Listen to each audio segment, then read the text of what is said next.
नमस्कार प्रिय साथियों। एक बहुत ही महत्वपूर्ण सूचना साथियों, मैंने अपने YouTube चैनल का नाम बीके जैन से परिवर्तित करके दोस्तों टारगेट विद जैन कर दिया है। तो जो भी साथी जिनको मेरा YouTube चैनल सर्च करने में प्रॉब्लम आ रही है तो वो इस नाम से सर्च कर सकते हैं। दोस्तों YouTube पे मेरा चैनल आ जाएगा टारगेट विद जैन। तो दोस्तों हम बात कर रहे थे राजस्थान के अपवाह तंत्र की, और राजस्थान के अपवाह तंत्र को हमने 3 भागों में विभाजित किया था। दोस्तों सर्वप्रथम हम अरब सागर के अपवाह तंत्र की बात कर चुके हैं और राजस्थान की महत्वपूर्ण 4 नदियों की हम बात कर चुके हैं जो अपना जल अरब सागर में ले जाती हैं। दोस्तों आज हम बात करेंगे बंगाल की खाड़ी के अपवाह तंत्र की, और बंगाल की खाड़ी के अपवाह तंत्र में सबसे पहले हम बात करेंगे चंबल नदी तंत्र की। तो दोस्तों आज हम शुरू करने जा रहे हैं चंबल नदी के बारे में। तो दोस्तों मैं आपको बता देना चाहता हूं चंबल नदी के बारे में हम नेक्स्ट वीडियो में बात करेंगे। आज हम चंबल नदी की सबसे बड़ी सहायक नदी बनास नदी के बारे में बात करने जा रहे हैं। दोस्तों ये चंबल की सबसे बड़ी सहायक नदी है बनास नदी। तो तैयार हो जाइए दोस्तों बात करते हैं बनास नदी के बारे में। तो आप सभी लोगों को देख रहा होगा दोस्तों कि ये आपकी है बनास नदी। ये कौन सी नदी है दोस्तों? आपकी बनास नदी। ठीक है दोस्तों, ये है आपकी बनास नदी। क्लियर? बनास नदी का उद्गम कहां से होता है? तो देखिए दोस्तों खमनोर की पहाड़ियां। कहां से? खमनोर की पहाड़ियों से। और खमनोर की पहाड़ी किस जिले में है? राजसमंद जिले में। कहां पे दोस्तों? राजसमंद जिले में। क्लियर? देखिए दोस्तों राजसमंद जिले में बहने के पश्चात यह नदी चित्तौड़गढ़ जिले में प्रवेश करती है। कहां प्रवेश करती है? चित्तौड़गढ़ जिले में। और चित्तौड़गढ़ जिले में दोस्तों इस पर एक बांध बनाया गया है। ये बांध बना दिया इस पर, और इस बांध का नाम है मार्तकुंडिया बांध। कौन सा बांध दोस्तों? मार्तकुंडिया बांध। ये नाम लिखना दोस्तों यहाँ पे। और ये बांध आपका कहां पे? चित्तौड़ जिले में। कहां पे दोस्तों? चित्तौड़ जिले में। तो याद रखना दोस्तों, अगर आपसे पूछा जाए मार्तकुंडिया बांध किस नदी पर बनाया गया है तो बनास नदी पर बनाया गया है। किस जिले में बनाया गया है? तो आपके चित्तौड़ जिले में। क्लियर?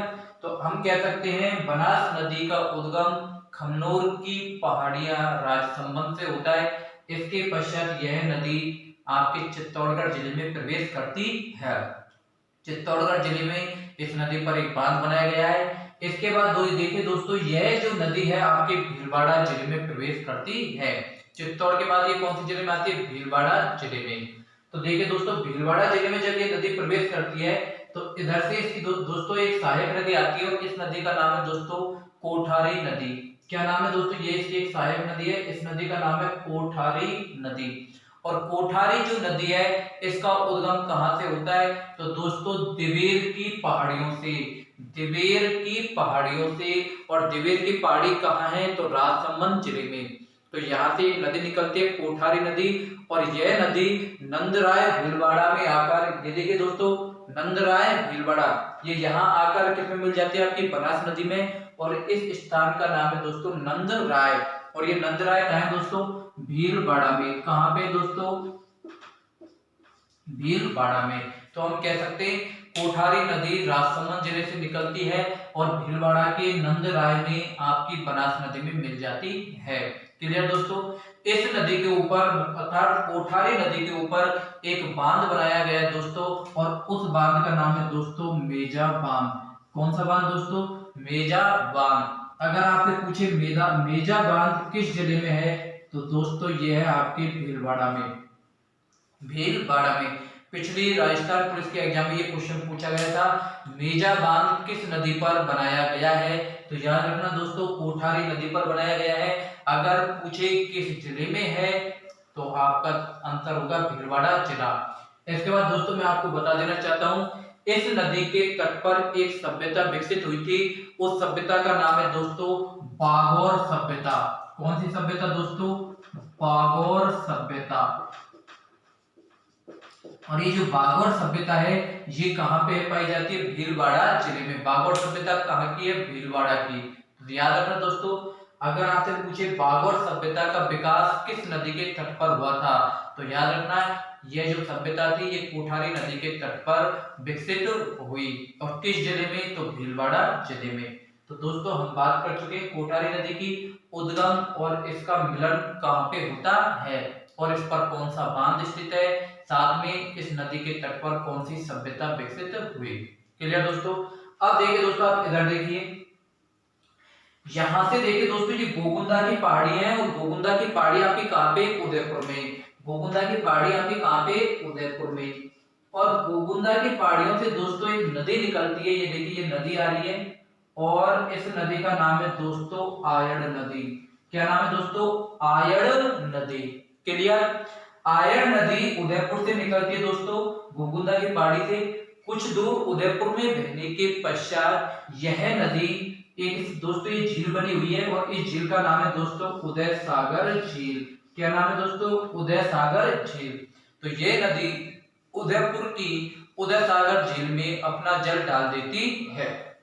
आयड़ नदी गोगुंदा की पहाड़ियों से निकली, इसके पश्चात इस नदी ने इस झील में क्या डाल दिया दोस्तों, अपना जल डाल दिया। क्लियर। कौन सी झील में दोस्तों, उदय सागर झील।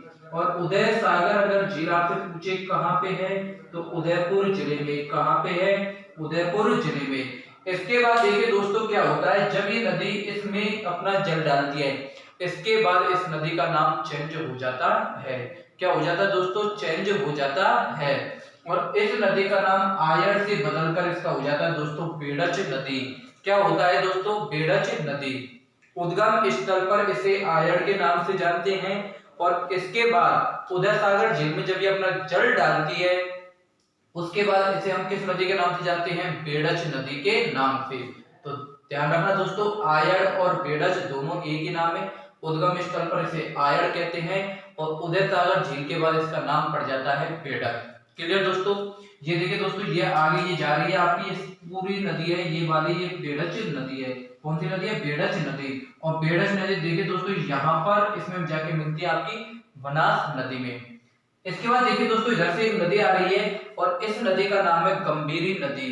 क्या नाम है दोस्तों, गंभीरी नदी। और गंभीरी जो नदी है इसका जो उद्गम होता है मध्य प्रदेश से होता है और मध्य प्रदेश में होता है दोस्तों जावेद की पहाड़ियों से। और ये जावेद की पहाड़ियां मध्य प्रदेश के रतलाम जिले में है। कहाँ है दोस्तों, रतलाम जिले में। तो हम कह सकते हैं कि गंभीरी नदी का उद्गम मध्य प्रदेश राज्य से होता है। क्लियर। इसके पश्चात ये नदी देखिए दोस्तों निम्बा हाइडा चित्तौड़गढ़ में है, यहां से ये राजस्थान में प्रवेश करती है।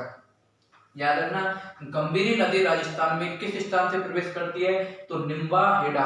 और ये निम्बा हेड़ा कहाँ पे, आपके चित्तौड़गढ़ में। कहाँ पे दोस्तों, चित्तौड़गढ़ में। तो यहाँ से आपकी गंभीरी नदी राजस्थान में प्रवेश करेगी। इसके बाद देखिए दोस्तों ये नदी आ रही है और ये इस स्थान पे जाकर आपकी किस में मिल जाएगी, बेड़च नदी में। किस नदी में, बेड़च। ये आयड़ नदी थी, इसके बाद इसका नाम क्या पड़ा, बेड़च। यहाँ पर आकर, और ये दोस्तों स्थान है इसका नाम है सामेल। क्या नाम है, सामेल। चित्तौड़ का जगह है सामेल जगह। यहाँ पर ये दोनों नदियों का क्या होता है, मिलन हो जाता है। और दोस्तों मैंने यहाँ पर बनाया है एक दुर्ग, इस दुर्ग का नाम है चित्तौड़ का दुर्ग। क्या नाम है दोस्तों, चित्तौड़ का दुर्ग। अगर आपसे पूछे चित्तौड़ का दुर्ग किन दो नदियों के संगम पर स्थित है, तो ध्यान रखना दोस्तों गंभीरी और बेड़च नदी दोनों के संगम पर, दोनों के मिलन स्थल पर कौन सा दुर्ग बना हुआ है, चित्तौड़ का दुर्ग। क्लियर दोस्तों।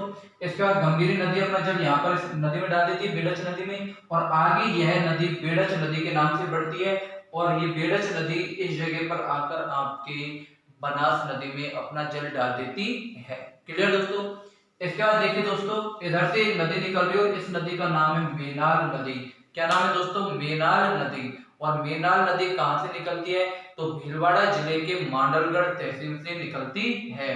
मांडलगढ़ तहसील आपकी कहां पे, भीलवाड़ा में। और यहाँ से एक नदी निकलती है दोस्तों, इस नदी का नाम है मेनाल नदी। ठीक है। मेनाल नदी भी कुछ दूर बहने के पश्चात यहाँ पर आके आपकी बनास नदी में अपना जल डाल देती है। तो देखिए दोस्तों मेनाल और बेड़च दो तो ये नदी हो गई और एक आपकी हो गई बनास। और मैंने पिछली वीडियो में हमने बात की थी कि जब तीन नदियां मिलती है किसी स्थान पर तो उस स्थान को हम किस नाम से जानते हैं? त्रिवेणी के नाम से। तो देखिए दोस्तों, यहाँ पर बनास, मैनाल और बेड़क ये 3 नदियां मिली और इन तीनों नदियों ने किसका निर्माण कर दिया? त्रिवेणी का निर्माण। अब ये किस स्थान पर मिलती हैं? तो दोस्तों भीलवाड़ा जिले में बिगौल नामक स्थान पर ये तीनों नदियां क्या करती हैं? मिलती हैं। कहां पर मिलती है? बिगौल नामक स्थान पर। भीलवाड़ा के बिगौल नामक स्थान पर त्रिवेणी का निर्माण होता है। एक त्रिवेणी हम दोस्तों पिछली वीडियो में पढ़ चुके हैं, आज हम पढ़ रहे हैं दूसरी त्रिवेणी। राजस्थान में कुल 4 त्रिवेणी बनेगी दोस्तों, आज हम दूसरी त्रिवेणी की बात कर रहे हैं।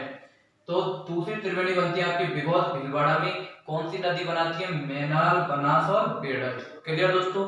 मैनाल नदी पर दोस्तों एक जलप्रपात बना हुआ है और जलप्रपात किसे कहते हैं? तो दोस्तों झरने को। किसे कहते हैं? झरने को। और इस जलप्रपात का नाम है दोस्तों मैनाल जलप्रपात। कौन सा जलप्रपात? मैनाल जलप्रपात। और ये आपके कहां पे? मांडलगढ़ भीलवाड़ा में। क्लियर दोस्तों? तो हम कह सकते हैं कि मैनाल जो जलप्रपात है ये आपके कहां पर बना हुआ है? मैनाल भीलवाड़ा में। इसके बाद देखिए दोस्तों, इधर से आपकी एक नदी निकलती है और इस नदी का नाम है, ये देखिए दोस्तों, ये आ रही, इस नदी का नाम है दोस्तों खारी नदी। क्या नाम है दोस्तों? खारी नदी। और ये जो खारी नदी है इसका उद्गम कहां से होता है? तो बिजराल की पहाड़ियों से। कहां से? बिजराल की पहाड़ियों से। और बिजराल की पहाड़ी कहां है? आपके राज संबंध में। तो देखिए दोस्तों, दिवेर की पहाड़ी भी राज संबंध में है और बिजराल की पहाड़ी भी कहां है? आपकी राज संबंध में। और यहां से एक नदी निकलती है दोस्तों खारी नदी। अब आपको ध्यान आ रहा होगा दोस्तों, जब हमने लूनी नदी के बारे में पढ़ा था तब जवाई की एक सहायक नदी भी पढ़ी थी जिसका नाम भी क्या था? खारी। तो मैंने उसी समय आपको बता दिया था कि राजस्थान के अभय तंत्र में कुल 4 से 5 खारी नदियों के बारे में हम चर्चा करेंगे। तो ये दोस्तों आपकी दूसरी खारी नदी है जिसका उद्गम होता है बिजराल की पहाड़ियों से। और ये किसकी सहायक नदी है? तो याद रखना दोस्तों, ये है आपकी बनास की सहायक नदी। देखिए दोस्तों, बिजराल की पहाड़ियों से खारी नदी निकलती है। बिजराल की पहाड़ी आपके राजसमंद में बहने के पश्चात यह नदी अजमेर जिले में प्रवेश करती है और अजमेर जिले में इस नदी पर एक बांध बनाया गया है दोस्तों। उस बांध का नाम है नारायण सागर बांध। ये देखिए दोस्तों, यहाँ पर एक बांध बनाया गया है और इस बांध का नाम है नारायण सागर बांध। और ये किस जिले में बनाया गया है? तो ये है दोस्तों आपके अजमेर जिले में। किस जिले में दोस्तों? अजमेर जिले में। इसके बाद देखिए दोस्तों, ये नदी आती है और ये इस स्थान पे आपकी किस में मिल जाती है? बनास नदी में। क्लियर दोस्तों? इसके बाद देखिए दोस्तों, यहाँ से एक नदी निकल रही है और इस नदी का नाम है दोस्तों डाई नदी। डाई नदी। और ये डाई नदी का उद्गम कहां से होता है? तो नसीराबाद की पहाड़ियां। और नसीराबाद की पहाड़ी कहां पे है? तो आपके अजमेर जिले में। तो अजमेर जिले से निकलती है दोस्तों आपकी डाई नदी अजमेर से और ये आके इस स्थान पे यहाँ पे मिल जाती है। किसमें? बनास नदी में। तो देखिए दोस्तों, डाई नदी और इधर से आपकी मिल रही थी कौन सी नदी दोस्तों? खारी नदी। क्लियर?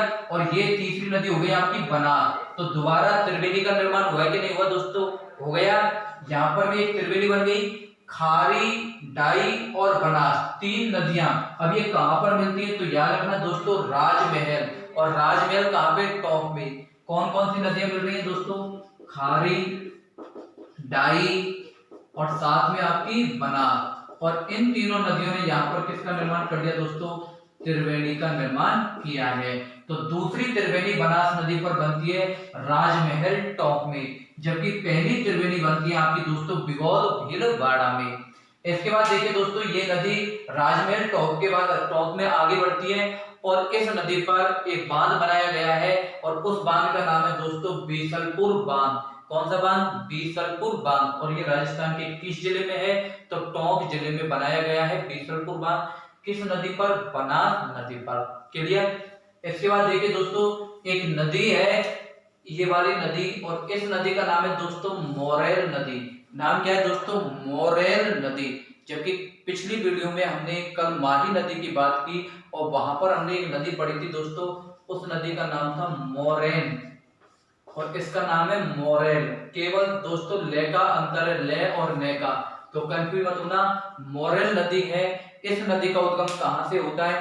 तो दोस्तों इस नदी का उद्गम होता है, यहां लिख रहा हूं इधर दोस्तों, चैनपुरा की पहाड़ियों से। और ये चैनपुरा की पहाड़ी कहाँ पे है, तो चैनपुरा की पहाड़ी आपकी जयपुर, और जयपुर से ये नदी निकलती कौन सी आपकी दोस्तों, मोरेल नदी। अगर आपसे पूछे मोरेल नदी का उद्गम स्थल, तो चैनपुरा की पहाड़ी, और चैनपुरा की पहाड़ी कहाँ है आपके, जयपुर में, यहाँ से ये नदी निकलती है। कुछ दूर आगे बहने के पश्चात दोस्तों एक नदी है, और इस नदी का नाम है ढूंढ नदी। ये कौन सी नदी आ रही है, ढूंढ नदी, और ये ढूंढ नदी किसमें मिल जाती है, मोरेल नदी में। इसके बाद देखिए दोस्तों ये नदी मोरेल के नाम से आगे बढ़ती है, तो हम कह सकते हैं ढूंढ किसकी सहायक नदी हो गई आपकी, मोरेल की। ढूंढ किसकी सहायक नदी है, मोरेल की। आगे बढ़ने के पश्चात दोस्तों इस पर एक बांध बनाया गया है, और इस बांध का नाम है मोरेल बांध। कौन सा बांध दोस्तों, मोरेल बांध। अगर आपसे पूछे मोरेल बांध कहाँ पे है, तो याद रखना दोस्तों दौसा जिले में। किस जिले में, दौसा जिले में। क्लियर। इसके बाद दोस्तों मोरेल बांध के बाद ये नदी आके बनास में मिलती है। कहाँ मिलती है, तो मैं आपको बता देना चाहता हूँ, सवाई माधोपुर और दौसा जिलों की सीमा पर यह नदी आपकी बनास में मिल जाती है। इसके बाद देखिए दोस्तों इस पर आगे चलकर एक बांध बनाया गया है, और इस बांध का नाम है दोस्तों ईसरदा बांध। क्या नाम है दोस्तों, ईसरदा बांध। आगे बनास नदी पे एक और बांध है ईसरदा बांध, और ये कहाँ पे दोस्तों, तो आपके सवाई माधोपुर में। कहाँ पे है, सवाई माधोपुर में। ठीक है दोस्तों।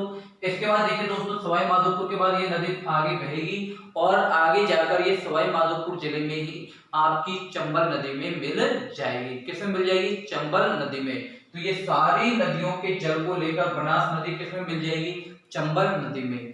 अब देखिए दोस्तों हमने बात की थी कि बनास नदी पर कुल कितने बांध है, तो देखिए दोस्तों एक बांध तो आपका चित्तौड़गढ़ में हो गया, मार्तकुंडिया बांध। क्लियर। एक बांध हो गया दोस्तों बीसलपुर बांध, कहाँ पे, टोंक में, 2 बांध। और एक बांध हो गया दोस्तों ईसरदा बांध सवाई माधोपुर में। तो हम कह सकते हैं कि बनास नदी पर कुल कितने बांध है, 3 बांध है। क्लियर। इसके बाद बनास नदी पर कितनी त्रिवेणी बनती है, तो दोस्तों एक त्रिवेणी तो बन रही थी आपकी बिगौत भीलवाड़ा में। कौन कौन सी नदियां बना रही हैं, तो मैनाल, बेड़च और बनास, तीनों नदियों के द्वारा बन रही है। एक त्रिवेणी बन रही है दोस्तों राजमहल टॉप में। कौन कौन सी नदियां, खारी, डाई और बनास। क्लियर दोस्तों।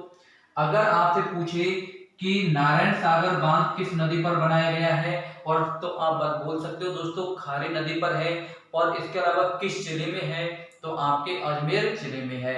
इसके बाद दोस्तों आपसे पूछे मेजा बांध किस नदी पर बनाया गया है, कोठारी नदी पर। किस जिले में बनाया गया है, तो दोस्तों याद रखना आपके भीलवाड़ा जिले में।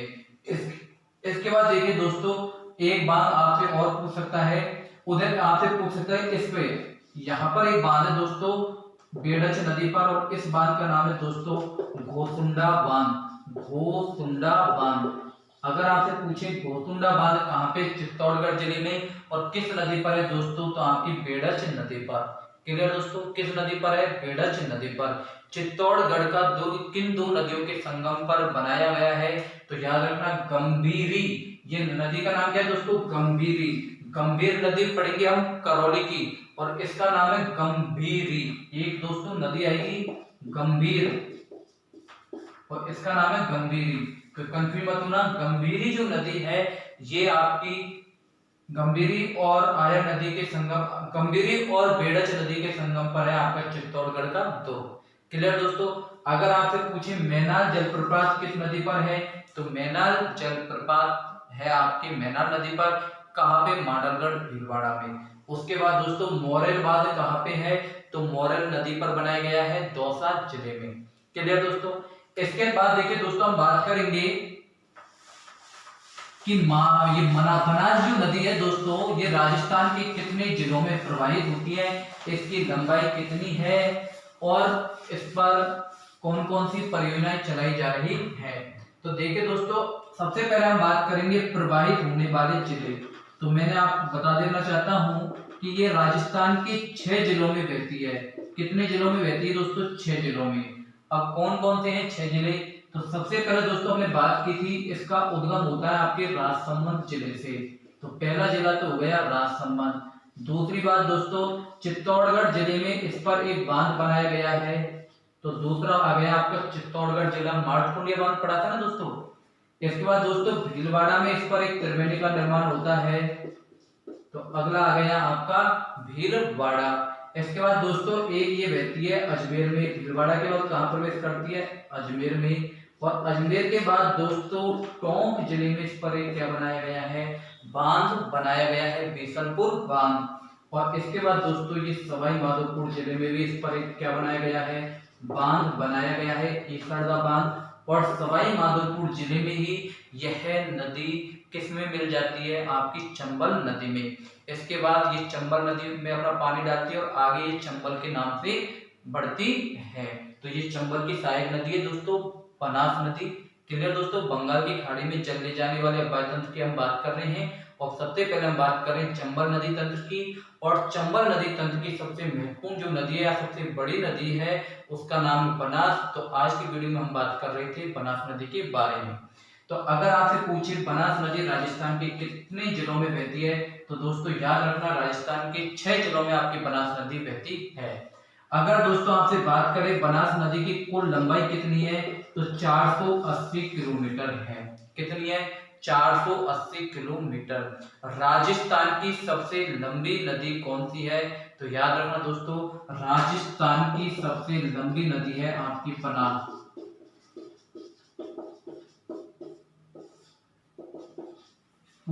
राजस्थान की पूर्णतः दोस्तों एक शब्द लिखा है पूर्णतः सबसे लंबी नदी है,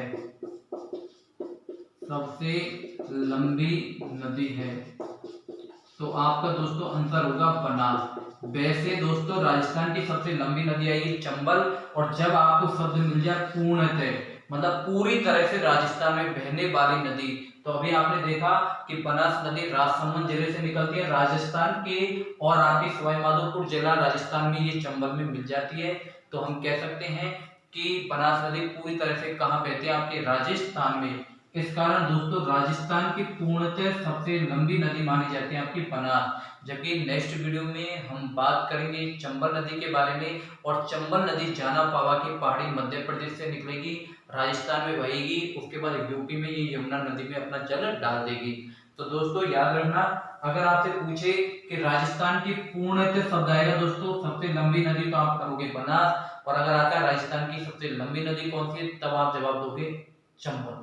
क्लियर दोस्तों, तो राजस्थान की पूर्णतः सबसे लंबी नदी होगी बनास। इसकी अगर लंबाई पूछे 480 किलोमीटर।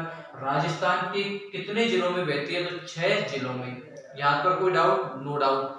इसके बाद दोस्तों हम बात करते हैं राजस्थान की सबसे, अगर आपसे पूछे प्रदूषित नदी कौन सी है, तो प्रदूषित नदी है आपकी बनास नदी। राजस्थान की सबसे प्रदूषित नदी मानी जाती है बनास नदी ऑल ओवर। और पिछली जब हमने लूनी नदी तंत्र पढ़ा था, तो वहां हमने बात की थी दोस्तों पश्चिमी राजस्थान की सबसे प्रदूषित नदी। तो पश्चिमी राजस्थान की सबसे प्रदूषित नदी की अगर पूछी जाए आपसे, तो लूनी नदी। कौन सी नदी थी दोस्तों, लूनी नदी। जबकि संपूर्ण राजस्थान की अगर आपसे पूछे प्रदूषित नदी है, तो आपका जवाब होगा दोस्तों बनास नदी। कौन सी नदी दोस्तों, बनास नदी। इसके बाद देखिए दोस्तों बनास नदी पर कुछ समय पहले हमने पढ़ा था कि बीसलपुर बांध बनाया गया है। कौन सा बांध, बीसलपुर बांध। और दोस्तों इस बीसलपुर बांध पर राजस्थान की सबसे बड़ी पेयजल परियोजना चलाई जा रही है। याद रखना दोस्तों, राजस्थान के अगर आपसे सबसे बड़ी पेयजल परियोजना के बारे में पूछा जाए, तो उस परियोजना का नाम है बीसलपुर पेयजल परियोजना। तो अगर दोस्तों कंफ्यूज मत होना, अगर आपसे पूछे कि राजस्थान की सबसे बड़ी पेयजल परियोजना कौन सी है, पानी पीने की परियोजना, तो उसका नाम है बीसलपुर पेयजल परियोजना। किस जिले में है, टोंक जिले में। किस नदी पे है, तो आपकी बनास नदी पर। इसके बाद देखिए दोस्तों बीसलपुर जो पेयजल परियोजना है, इस परियोजना से आपके 3 जिलों में पीने पेयजल की सप्लाई की जा रही है या पेयजल की आपूर्ति की जा रही है। 3 जिलों में किसकी आपूर्ति की जा रही है, पेयजल की। तो 3 जिले कौन कौन से, तो दोस्तों आपका टोंक, अजमेर और इसी के साथ है दोस्तों आपका जयपुर। तो ये 3 जिलों में तो पीने का पानी पहुंचाया जा रहा है। इसके साथ दोस्तों 2 जिलों में सिंचाई कराई जा रही है। 2 जिलों में इस बांध से क्या कराई जा रही है, सिंचाई।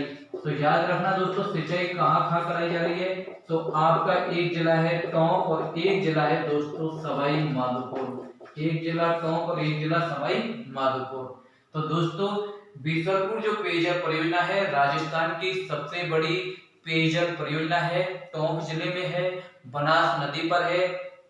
इस पेयजल परियोजना से राजस्थान के 3 जिलों में पेयजल की आपूर्ति कराई जा रही है और वो 3 जिले हैं टोंक, अजमेर और जयपुर। इसके साथ 2 जिलों में सिंचाई कराई जा रही है, टोंक और सवाई माधोपुर। क्लियर दोस्तों। और दोस्तों इस बीसलपुर बांध में जब पानी की आवक ज्यादा हो जाती है तो आपने पढ़ा था दोस्तों, बनास नदी पर एक बांध बनाया है ईसरदा बांध, टोंक के पास में दोस्तों एक जिला है सवाई माधोपुर में। तो जब इसमें पानी की आवक बढ़ जाती है तो बीसलपुर बांध के पानी को कहां पहुंचाया जाता है, ईसरदा बांध में। क्लियर दोस्तों।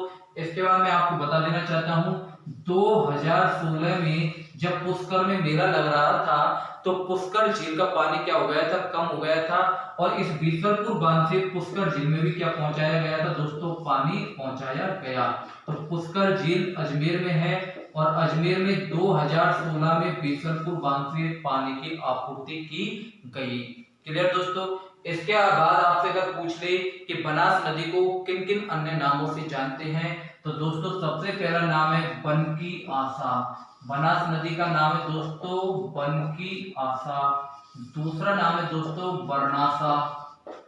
तीसरा नाम है बड़नासा। ठीक है। तीसरा नाम है दोस्तों, इसे हम कह सकते हैं मेवाड़ की गंगा। जबकि मारवाड़ की गंगा हमने दोस्तों किसे कहा था, याद है आपको, मारवाड़ की जीवन रेखा हमने किसे कहा था, लूनी नदी को। जबकि मेवाड़ की गंगा कहते हैं हम किसको, बनास नदी को। क्लियर दोस्तों। बरनासा, बनकियासा, मेवाड़ की गंगा, तो ये नाम किसके हैं दोस्तों, बनास नदी के। ठीक है दोस्तों। इसके अलावा वशिष्ठी, वशिष्ठी भी किस नदी को कहा जाता है, आपकी बनास नदी को। तो दोस्तों आज हमने बात की थी इस वीडियो में राजस्थान की अववाहि तंत्र में, सबसे बात की थी बंगाल की खाड़ी के अववाहि तंत्र की, और बंगाल की खाड़ी के अववाहि तंत्र में भी हम बात कर रहे थे चंबल नदी के अववाहि तंत्र की। और चंबल नदी की सबसे महत्वपूर्ण नदी या सबसे बड़ी सहायक नदी थी बनास नदी की, आज हम दोस्तों बात कर चुके हैं। तो दोस्तों नेक्स्ट वीडियो में हम बात करेंगे चंबल नदी के बारे में। दोस्तों अगर आपको मेरा वीडियो पसंद आया हो तो आप दोस्तों ज़्यादा से ज़्यादा इसे शेयर करें, सब्सक्राइब करें और साथ में ही मेरे वीडियो को लाइक करें। मिलते हैं दोस्तों नेक्स्ट वीडियो में, तब तक के लिए दोस्तों बाय।